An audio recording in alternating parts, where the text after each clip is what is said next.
तो सेट क्या होता है? सेट कुछ नहीं, एक प्रकार का वाक्य होता है जिससे समूह का बोध होता है। कोई भी समूह का अगर किसी वाक्य से बोध हो रहा है तो उसे ही हम क्या कहेंगे?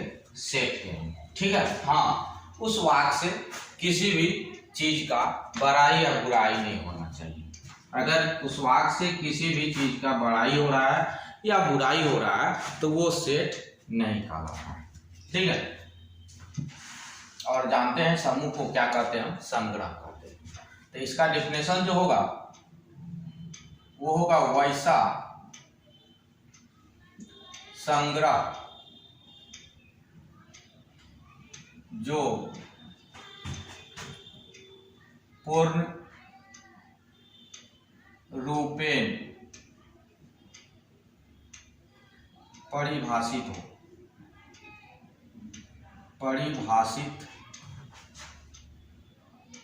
हो उसे समुच्चय कहते हैं।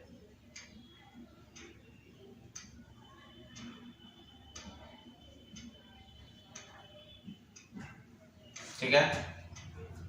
इसे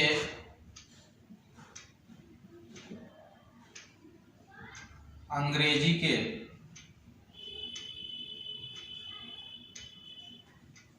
बड़े अक्षर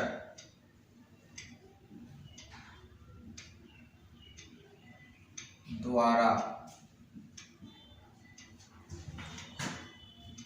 सूचित किया जाता है।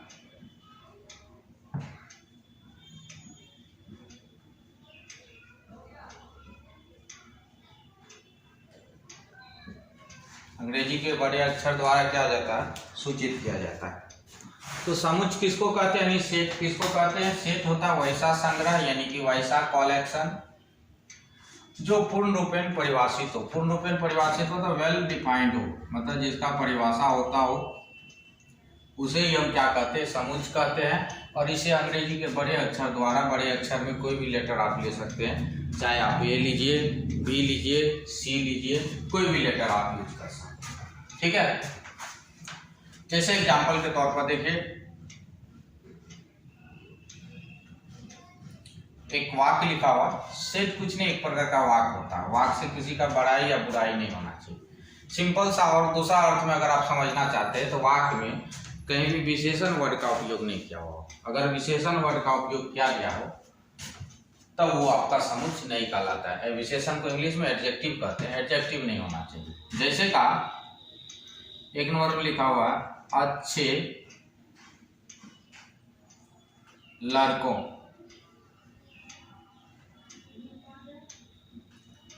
का समूह,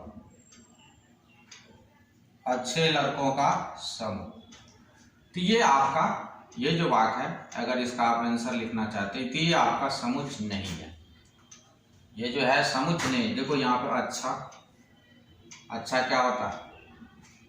आपका क्या कहलाता है? अच्छा विशेषण, अर्थात ये समुच्चय नहीं कहलाएगा क्योंकि इसमें अच्छा वर्ड यूज किया गया। और अच्छा वर्ड क्या है? विशेषण है। अर्थात ये हम कहेंगे अतः यह, क्या लिखेंगे? यह समुच्चय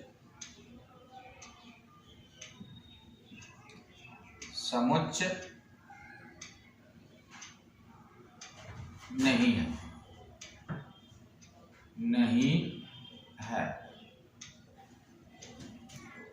क्योंकि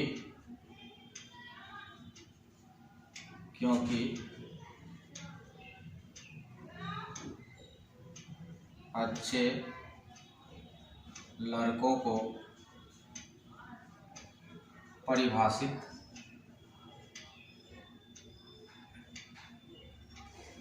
नहीं किया जा सकता है।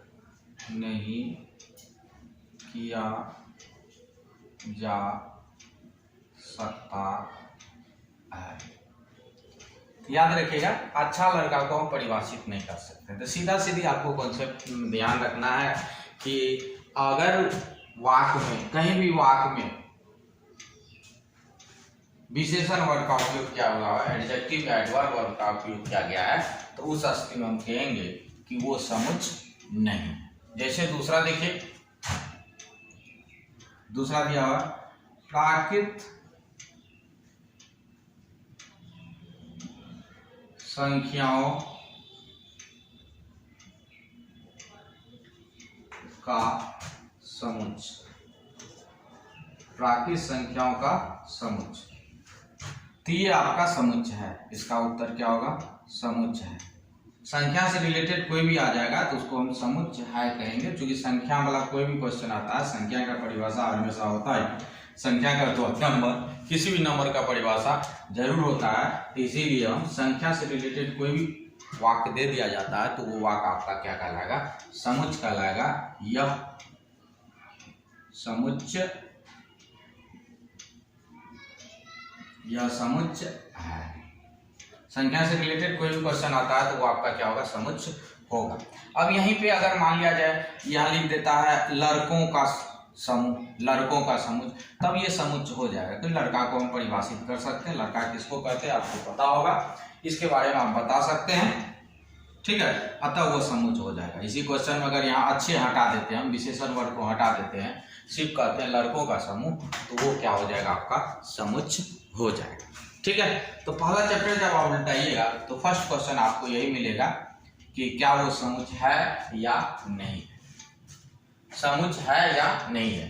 जैसे कि आप 1.1 अगर आप उल्टाते हैं तो पहला क्वेश्चन अगर आप 1.1 का देखते हैं, फर्स्ट नंबर क्वेश्चन, तो फर्स्ट नंबर क्वेश्चन में क्या दिया गया है थोड़ा सा हम आपको बता देते हैं, हम एनसीईआरटी बता रहे हैं। तो फर्स्ट क्वेश्चन के बारे में हम बता देते हैं कि फर्स्ट क्वेश्चन में आपको क्या लिखा हो गया। तो फर्स्ट जो क्वेश्चन है, करा जे अक्षर से प्रारंभ होने वाला महीना का संग्रह, जे अक्षर से प्रारंभ होने वाले महीना का संग्रह। आप जानते हैं जे अक्षर से प्रारंभ होने वाला महीना कौन कौन होता है? जनवरी, जून और जुलाई होता है, ठीक है। अतः हम इसको परिभाषित कर पा रहे हैं तो यह समुच्चय होगा, ठीक है। यहाँ सिर्फ आपसे पूछ रहा है क्या यह समुच्चय है या नहीं है। यहाँ जे अक्षर से प्रारंभ होने वाले महीना, तो जे अक्षर से प्रारंभ होने वाला महीना कौन कौन आता है? जनवरी, जून, जुलाई। अतः यह समुच्चय है, क्योंकि हम इसका डेफिनेशन दे पा रहे हैं, अतः यह क्या है? समुच्चय है। ये लिख देंगे, क्योंकि जे अक्षर से प्रारंभ होने वाला महीना जनवरी, जून, जुलाई होता है, अतः यह समुच्चय है। दूसरा वाक्य जो है, दूसरा वाक्य करा भारत के सबसे अधिक प्रतिभाशाली लेखकों का संग्रह, भारत के सबसे अधिक प्रतिभाशाली लेखकों का संग्रह। तो यहाँ ये समुच्चय नहीं है, क्योंकि प्रतिभाशाली लेखक को परिभाषित नहीं किया जा सकता है। सबसे अधिक लगा दिया, वो एडवर्ब लगा दिया है, एडजेक्टिव या एडवर्ब अगर रहता है तो हम पहले ही बता दिए हैं कि वो आपका समुच्चय नहीं कहलाता है। यहाँ करा भारत के सबसे अधिक प्रतिभाशाली लेखकों का संग्रह, तो ये आपका समुच्चय नहीं होगा, क्योंकि सबसे अधिक प्रतिभाशाली लेखकों को परिभाषित नहीं किया जा सकता है। यहाँ सिर्फ यही लिखना है, यह समुच्चय नहीं है, क्योंकि सबसे अधिक प्रतिभाशाली लेखकों को परिभाषित नहीं किया जा सकता है। अगर हम अगला क्वेश्चन का चर्चा करें तो अगला क्वेश्चन है संसार के सर्वश्रेष्ठ 11 बल्लेबाजों का क्रिकेट टीम, संसार के सर्वश्रेष्ठ 11 बल्लेबाजों का क्रिकेट टीम। यहाँ भी देखिए सर्वश्रेष्ठ वर्ड का यूज किया गया है, और सर्वश्रेष्ठ वर्ड क्या होता है? आपका विशेषण होता है। विशेषण जानते हैं, जो किसी चीज का विशेषता बतलाता है उसे हम विशेषण कहते हैं। तो वो ये भी आपका समुच्चय नहीं होगा, लिखेंगे यह समुच्चय नहीं है, क्योंकि सर्वश्रेष्ठ 11 बल्लेबाज को परिभाषित नहीं किया जा सकता है। नेक्स्ट क्वेश्चन अगर हम देखें तो अगला क्वेश्चन कर रहा है आपकी कक्षा में लड़कों का संग्रह, यानी आप जिस क्लास में पढ़ रहे हैं उस क्लास में लड़कों का संग्रह आप बता सकते हैं कितना है या नहीं है, इसको हम परिभाषित कर सकते हैं, अतः यह समुच्चय है। उत्तर में सिर्फ इतना लिखना है क्या यह समुच्चय है या नहीं है। अगर आप कारण लिख देते तो और अच्छा है, क्योंकि हम कारण में सिर्फ इतने बताना है कि आपको उस वाक्य में खोज लेना है कि एडजेक्टिव क्या लिखा हुआ, सिर्फ वो एडजेक्टिव को लिख दीजिएगा, इसको हम परिभाषित नहीं कर सकते। जैसे दूसरा वाक्य जो हम आपको बताए थे, दूसरा वाक्य में क्या बताया? सबसे अधिक प्रतिभाशाली लेखक, तो लिख देंगे, क्योंकि सबसे अधिक प्रतिभाशाली लेखक को हम परिभाषित नहीं कर सकते हैं, इसीलिए ये समुच्चय नहीं होगा। अब यहाँ का कि इस टाइप का एक और क्वेश्चन है, लेखक प्रेमचंद द्वारा लिखित उपन्यास, लेखक प्रेमचंद्र द्वारा लिखित उपन्यास। तो लेखक प्रेमचंद जो है उपन्यास जो लिखा है वो कौन कौन है? गबन, गोदान, ये सब प्रेमचंद द्वारा लिखित उपन्यास है। आप यहाँ मत समझिएगा कि आप प्रेमचंद का बड़ाई हुआ है, प्रेमचंद का बड़ाई नहीं हुआ। प्रेमचंद उपन्यास लिखा है तब उसके बारे में कह रहा वाक। अगर प्रेमचंद उपन्यास नहीं लिखता, वाक लिख देता कि हाँ उपन्यास लिखा है, जैसे कहा दे मेरे द्वारा लिखा गया उपन्यास, तो मेरा बड़ाई हो गया, अर्थात वो आपका सेट नहीं कहलाएगा। लेकिन प्रेमचंद द्वारा लिखित उपन्यास, तो प्रेमचंद उपन्यास लिखा है इसीलिए उसका बड़ाई नहीं हो रहा है, अर्थात ये क्या कहलाएगा, आपका सेट कहलाएगा, यानी सेट यानी कि समुच्चय कहलाएगा। अब दूसरा चीज आता है कि सेट को हम दो तरीका से लिखते हैं। सेट को लिखा कैसे कैसे आता है, तो दूसरा तरीका हम जानते हैं। दूसरा तरीका, सेट को दो तरीका से लिखा जाता है। सेट को कितना तरीका से लिखा जाता है, दो तरीका से। ये जो सेट है, सेट को हम दो तरीका से लिखते हैं और दोनों का अर्थ सेम होता है, सिर्फ लिखने का तरीका अलग अलग है। एक होता है कि भाषा में लिखते हैं, दूसरा में बिना भाषा।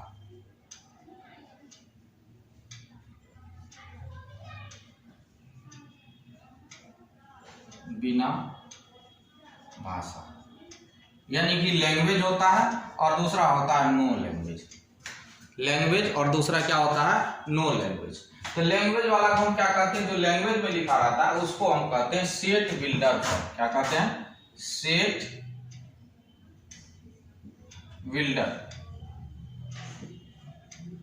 Builder form.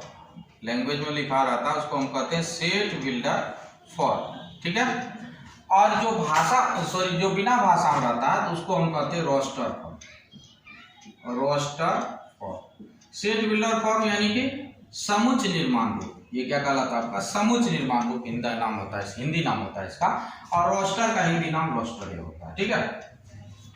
इसका हिंदी नाम होता है समुच्चय निर्माण रूप। अब ये दोनों क्या होता है, जैसे देख लीजिए। और एक बात ध्यान रखिए, सेट लिखने के लिए हमेशा ये वाला मिडिल ब्रैकेट लिखते हैं। जो भी भाषा आपको लिखना है वो मिडिल ब्रैकेट के अंदर लिखिएगा, तब समझ पता चल जाता है कि वो सेट है। अगर ये वाला समुच्चय निर्माण रूप के बारे में चर्चा करें तो इसमें एक चीज लिखा रहता है हमेशा, x दो बिंदा x। इसको पढ़ते हैं x such that x। Hindi में x इस प्रकार है कि, इंग्लिश में अच्छा रहेगा x such that x। x इस प्रकार है कि x एक प्राकृत संख्या है जो 6 से छोटा। प्राकृत संख्या के बारे में तो सबको पता ही होगा, गिनती का जितना संख्या आता है सब क्या कहलाता है, प्राकृत संख्या कहलाता है। तो यहाँ ये भाषा में लिखा है और इसी को हम अगर बिना भाषा में लिखे इसका आंसर लिख दें तो 1 2 3 4 5, 5 से छोटा प्राकृत संख्या ही होता है। तो भाषा में जो क्वेश्चन किया जाता है, क्वेश्चन के रूप में जो लिखा रहता है उसको हम सेट बिल्डर रूप कहते हैं, और जो आंसर के रूप में लिखा रहता है उसको हम क्या कहते हैं, रोस्टर रूप कहते हैं। तो कभी कभी आंसर ही दे दिया जाएगा आपको क्वेश्चन बनाने के लिए, या क्वेश्चन दे दिया जाएगा आपको आंसर उसका लिखने के लिए, यानी कि भाषा में लिख दिया, कोई भी क्वेश्चन आपसे भाषा में कोई दिया।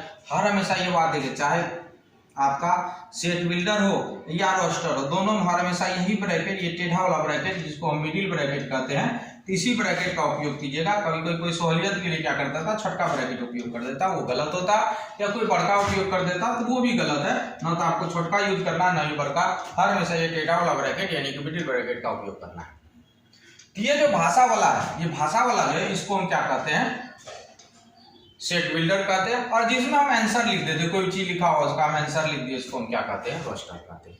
तो आगे जो टॉपिक पढ़िएगा, आगे में यही है, कभी क्वेश्चन पूछ देगा यानी भाषा वाला लिख दिया जाएगा, कहेगा कि ये वाला बताइए, या कभी ये आंसर वाला लिख दिया जाएगा, कहेगा आपको ये वाला बताइए। तो आप आसानी से बता सकते हैं, दोनों इजीली मेथड से आप बता सकते हैं, इसमें कोई भी दिक्कत आई थिंक नहीं होना चाहिए, आप आसानी से बता सकते हैं। हम कुछ बताते हैं, पहले क्वेश्चन वाला है तो उसका आंसर वाला लिखने के लिए हम पहले बता रहे हैं, फिर आपको हम इसमें भी जाने के लिए हम बताएंगे, ठीक है। तो चलिए हम कुछ क्वेश्चन लेते हैं और उसको हम समझने का प्रयास करते हैं।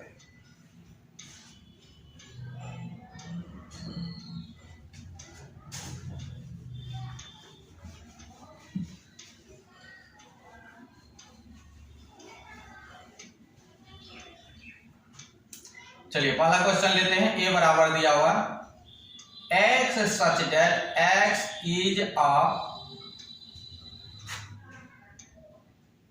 letter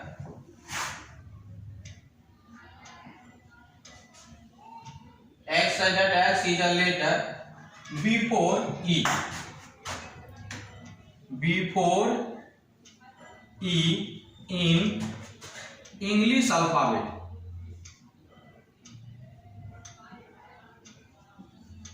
English alphabet. तो ये पहले हिंदी में समझ लीजिए, हिंदी में क्या होता है इसका। एक्स सच दैट एक्स एक अक्षर है ई से पहले आने वाला, ई से पहले आने वाला अक्षर। तो सीधा सीधे आप इसका आंसर बता दीजिए। ई से पहले कौन कौन अक्षर आता है? ए आता है, बी आता है, सी आता है, डी आता है। यही हो गया आपका इसका आंसर। तो यही आपका क्या हो गया? रोस्टर। सेट बिल्डर में अभी दिया हुआ भाषा वाला ही हम लिख रहे हैं, ये वाला लिखने हम आपको सिखा रहे हैं। ठीक है, एक और क्वेश्चन देखिए, नेक्स्ट क्वेश्चन, दूसरा नंबर क्वेश्चन देखिए। जैसे ए बराबर दिया हुआ x such that x is a integer, comma इसका वैल्यू -3 से 7 तक। कि इंटीजर किसको कहते हैं? जैसे इंटीजर क्या होता है पहले आप समझ लीजिए। इंटीजर को वैसे हम सूचित करते हैं आई या जेड द्वारा। आई या किसके द्वारा? जेड द्वारा। कहीं बुक में आई लिखा रहे तो समझ जाइए इंटीजर है बड़ी आई, या जेड लिखा रहेगा तो भी समझ जाइएगा वो क्या है आपका इंटीजर है। जेड लिखा रहे या आई लिखा रहे तो समझ जाइएगा इंटीजर है। तो इंटीजर क्या होता है? जैसे 0 +-1 +-2 +-3 +-4 ये सब डॉट डॉट आगे बढ़ते जाइए, ये संख्या क्या कहलाता है? इंटीजर कहलाता है। अब जैसे इसका आंसर बताना तो सबसे पहले आप नंबर लाइन मैट्रिक में पढ़े होंगे, नंबर लाइन आप खींच लीजिएगा। ये हो गया -∞ और ये हो गया +∞, बीच में क्या आएगा? 0। इधर क्या होता है? 1 2 3 4 5 6 7 8 आगे बढ़ते रहेगा। इधर होता है -1 -2 -3 -4। तो अब देखिए कहाँ से स्टार्ट किया? -3 से, तो यहाँ से -3 से ले लिए और कहाँ तक गया है? 7 तक, यहाँ से 7 तक ले लिए। अब बताइए बीच में कौन कौन संख्या है? बीच में कौन रह गया? -2 है तो -2 लिखे, -1 लिखे, 0 लिखे, 1 लिखे, 2 लिखे, 3 लिखे, 4 लिखे, 5 लिखे और 6 लिखे। ये आपका आंसर हो गया। इसका मतलब ये हो गया कि इसके और इसके बीच में कौन कौन संख्या है वो लिखे। हर हमेशा ध्यान रखिएगा, इसका मतलब ये हो गया इसके और इसके बीच में कौन कौन संख्या है वो लिखे। तो आप आसानी से लिख लीजिएगा उसके बीच में कौन कौन संख्या है। तो ये वो आपका कौन सा भाषा में दिया हुआ था, तो आप किस में बदल लेते? अंक में बदल लेते। तो आप आसानी से इसको अंक में बदल सकते हैं। एक और लेते हैं, जैसे लिखा हुआ x such that x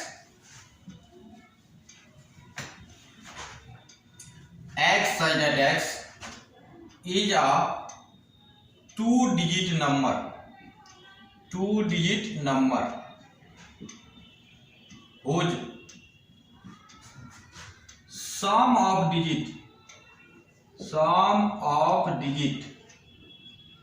is 8। ठीक है, x such that x 2 digit का संख्या है, 2 अंक का संख्या है जिसके अंकों का जोड़ जो है वो क्या है मेरा 8। तो 2 डिजिट का संख्या आपको तो पता होगा 10 से स्टार्ट होता है, कहां तक जाता है? 99 तक।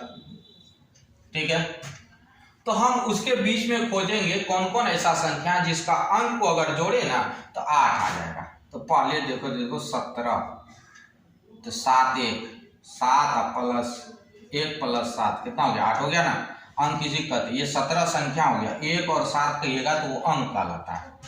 तो 1 प्लस 7 कितना हो गया? 8। अगला खोजिए 26 आएगा, 6 2 8 होता है। उसके बाद खोजिए 35 आएगा, 3 और 5 मिला कितना हुआ? 8 हुआ ना। उसके बाद 44 आएगा, उसके बाद 53 आएगा, उसके बाद 62 आएगा, उसके बाद 71 आएगा, उसके बाद 80 आएगा। और 80 के बाद कोई भी संख्या नहीं आएगा। 80 के बाद आप देख लीजिएगा कोई संख्या आ रहा है जिसका जोड़ कितना होता हो? 8 होता हो। तो ऐसा कोई भी संख्या नहीं है। तो यहाँ एक बार फिर से समझ लीजिए, यहाँ क्या कह रहा है कि 2 अंक का एक नंबर बताना है, यानी कि संख्या बताना है जिसके डिजिट को अगर जोड़े ना तो 8 आता हो। तो यहाँ देखो ये दोनों डिजिट को जोड़ लो, 1 और 7, कितना हुआ 8, 6 2 8, 3 5 8, 4 4 8, 5 3 8, 6 2 8, 7 1 8, 8 0 8। तो 2 अंक का ये आगे अलग 81 जोड़ेंगे, 8 1 9 हो जाता है, तो वो आपका नहीं होगा। इसमें सिर्फ वही कर रहा है, वही संख्या सिर्फ बताइए जिसके अंकों को जोड़ने पर क्या आता हो, 8 आता हो, तो आप आसानी से बता सकते हैं। एक और देखिए, जैसे b बराबर दे दिया x such that x belongs to z, यहाँ पे लिखा x square less than equal 4। इसके लिए आपको क्या करना है, सबसे पहले एक नंबर लाइन आपको खींच देना है। यहाँ लिखना माइनस इन्फिनिटी, यहाँ लिखना आपको प्लस इन्फिनिटी। बीच में क्या आ गया, 0 आ गया। बीच में क्या आ गया, 0। अब इधर देखिए, इधर क्या होता 1, यहाँ क्या होता 2, यहाँ क्या होता 3, यहाँ होता 4। अभी आ गया -1, यहाँ -2, -3, -4। अब इसमें देखो किसका किसका स्क्वायर 4 से कम, इसका स्क्वायर करेगा 1 4 से कम, 0 का स्क्वायर 0 होता 4 से कम, यहाँ 1 का स्क्वायर 1 4 से कम, 2 का स्क्वायर 4 बराबर भी है। देखो 4 ये छोटा का चिन्ह है, 4 से छोटा होना चाहिए, 4 के बराबर होना चाहिए, तो ये भी आ जाएगा इक्वल। ये एक लकीर जो देता है इसका मतलब इक्वल होता है, तो ये किसका चिन्ह है, छोटा का चिन्ह। तो अब आपका आंसर क्या क्या आया, आया -2, -1, 0, 1, 2। तो ये सब संख्या जिसका स्क्वायर या तो 4 आ रहा है या 4 से क्या आ रहा है, कम आ रहा है। यहाँ देखिए, या स्क्वायर जो होना चाहिए या तो 4 होना चाहिए या 4 से कम होना चाहिए। तो यहाँ देखो 2 का स्क्वायर क्या आ रहा है 4, 1 का स्क्वायर 1 ही 4 से कम है, 0 का स्क्वायर 0 होता 4 से कम है, -1 का स्क्वायर +1 होता 4 से कम है, 2 का स्क्वायर -2 का स्क्वायर 4 होता, ये भी 4 से 4 है।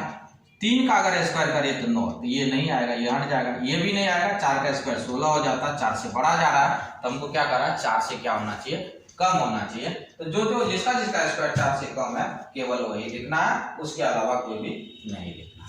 ठीक है, अब हम दूसरा मानते हैं। अगर आपको आंसर लिख दिया जाए तो हम क्वेश्चन कैसे बनाएंगे, आंसर लिख दिया जाए, आंसर यानी कि अगर आपको रोस्टर फॉर्म में दे दिया जाता है तो हम उसको सेट बिल्डर फॉर्म में कैसे चेंज करेंगे। तो चलिए कुछ हम एग्जांपल लेते हैं और उसके अनुसार हम उसको समझने का प्रयास करते हैं।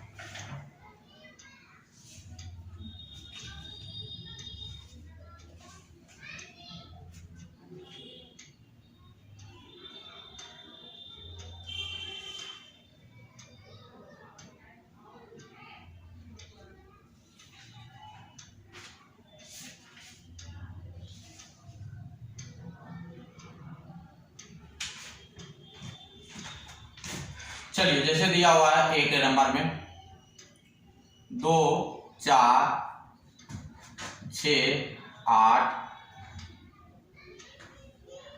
10 12।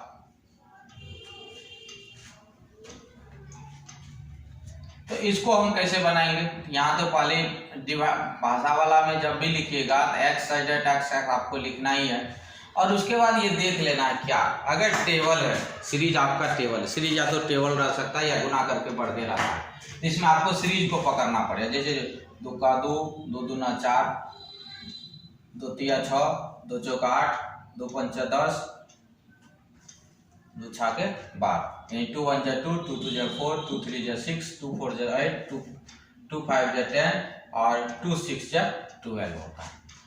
तो इसमें आपको ये लिखना x belongs to natural number, ये फिक्स है। अगर आपका 1 से स्टार्ट कर रहे हैं, जैसे 2 1 जा 2, 1 से स्टार्ट हो रहा है, तो x बिलोंग्स टू क्या लिखना है, नेचुरल नंबर।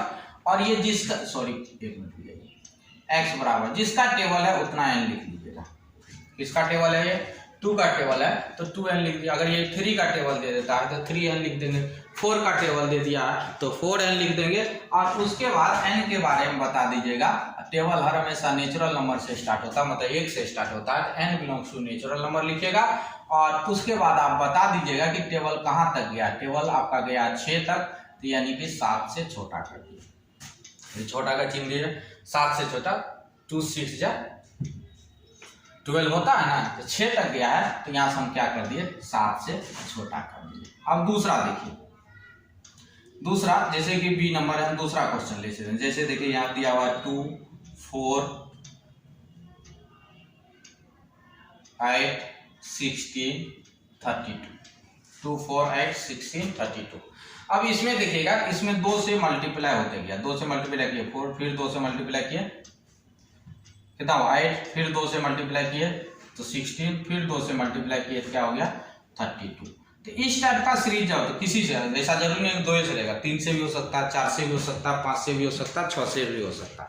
तो जिससे मल्टीप्लाई रहेगा उस पे पावर n लिख दीजिएगा। जैसे यहाँ 2 मल्टीप्लाई हो रहा है तो 2 पर पावर n लिख देंगे, और उसके बाद n belongs to natural number तो लिखना ही है। अब देखिए कितना बार मल्टीप्लाई हुआ, 1 बार, 2 बार, 3 बार, 4 बार। पहला बार मल्टीप्लाई किए, इस पे पावर 1 हुआ, देख लीजिए यहाँ से, तो 2 पर पावर 1, 2 पर पावर 2, 2 पर पावर 3, 2 पर पावर 4 और 2 पर पावर कितना 5। तो 5 पावर तक गया है, तो यहाँ हम लिख देंगे कि n का मान 6 से छोटा है। पावर देखो कहाँ तक गया, 1 2 3 4 5 पावर तक गया है, इसीलिए हम इसमें क्या लिख देंगे कि मान जो है वो क्या है आपका 6 से छोटा है। ठीक है, चलिए अगला हम आते हैं नेक्स्ट क्वेश्चन में।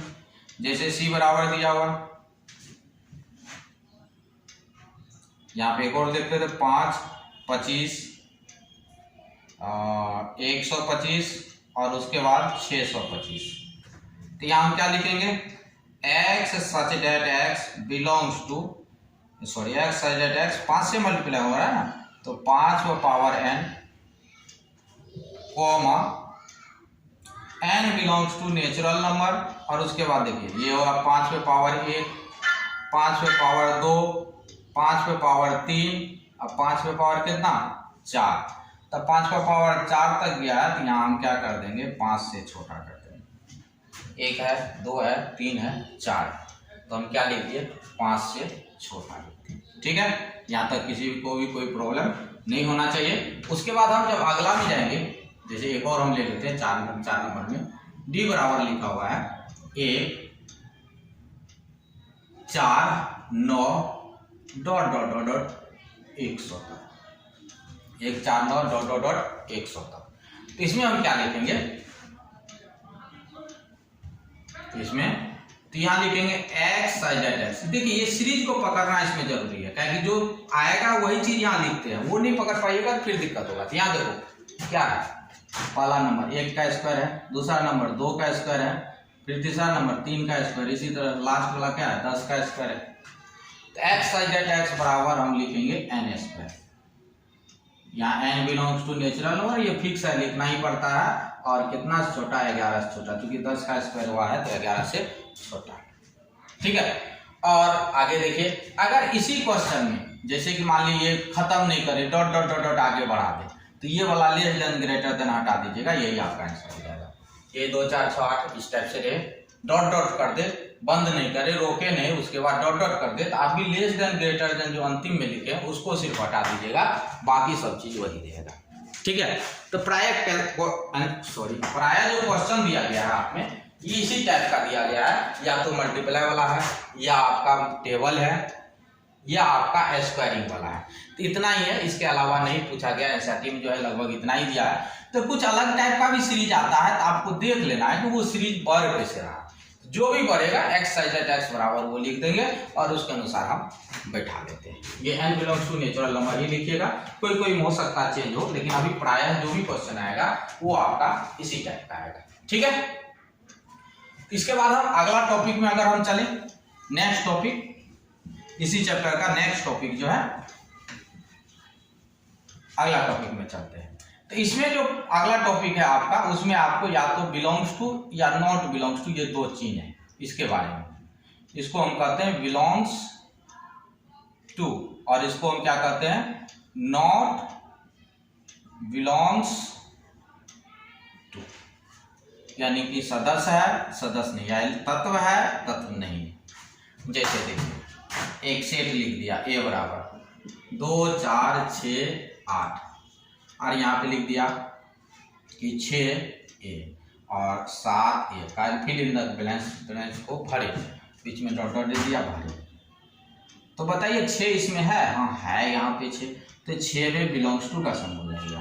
7 इसमें कहीं भी नहीं है तो यहाँ लगेगा नॉट बिलोंग्स टू का सिंबल। ठीक है, यहाँ किसका सिंबल लगेगा? नॉट बिलोंग्स टू का सिंबल। तो फर्स्ट चैप्टर जो है आपका, फर्स्ट चैप्टर में इतना ही टॉपिक है। पहला टॉपिक है सेट पहचानना। ठीक है, सेट पहचानना। फर्स्ट क्वेश्चन जो है आपका सेट पहचानना है। सेट पहचानेंगे हम उसमें कौन सेट है कौन सेट नहीं। दूसरा क्वेश्चन जो है उसमें आपको ये सिंबल लगाना है, कौन तत्व है कौन तत्व नहीं है। आप सेट लिखा रहेगा, आप देख लीजिए उसमें होगा। तो जैसे कि आज 6 है, इसमें बिलोंग्स टू 7 नहीं था तो किसका लगा दिया? नॉट बिलोंग्स टू का। तीसरा क्वेश्चन जो है आपका भाषा वाला है, मतलब आपका सेट बिल्डर है उसको रोस्टर में बदलना है। उसके बाद आपका रोस्टर होगा तो सेट बिल्डर में बदलना है। उसके बाद कॉलम मैचिंग। तो यही इतना ही टॉपिक है। आप इसको अगर ढंग से देख लेते हैं तो फर्स्ट चैप्टर में आई थिंक कोई भी प्रॉब्लम नहीं होगा। ये जो पहला चैप्टर है, चूंकि अभी शुरुआत है तो 1 लाइन 2 लाइन का आंसर होगा, आप आसानी से लिख सकते हैं। अगर इसमें भी आपको समझ नहीं आता है, समझ में नहीं आता है तो आप कमेंट कर सकते हैं, ताकि हम अगले वीडियो में फिर से इसको हम विस्तार से बताने का प्रयास करें ताकि आप आसानी से समझ लें। आज के लिए यहीं तक रखते हैं, आगे देखेंगे नेक्स्ट डे। Thank you.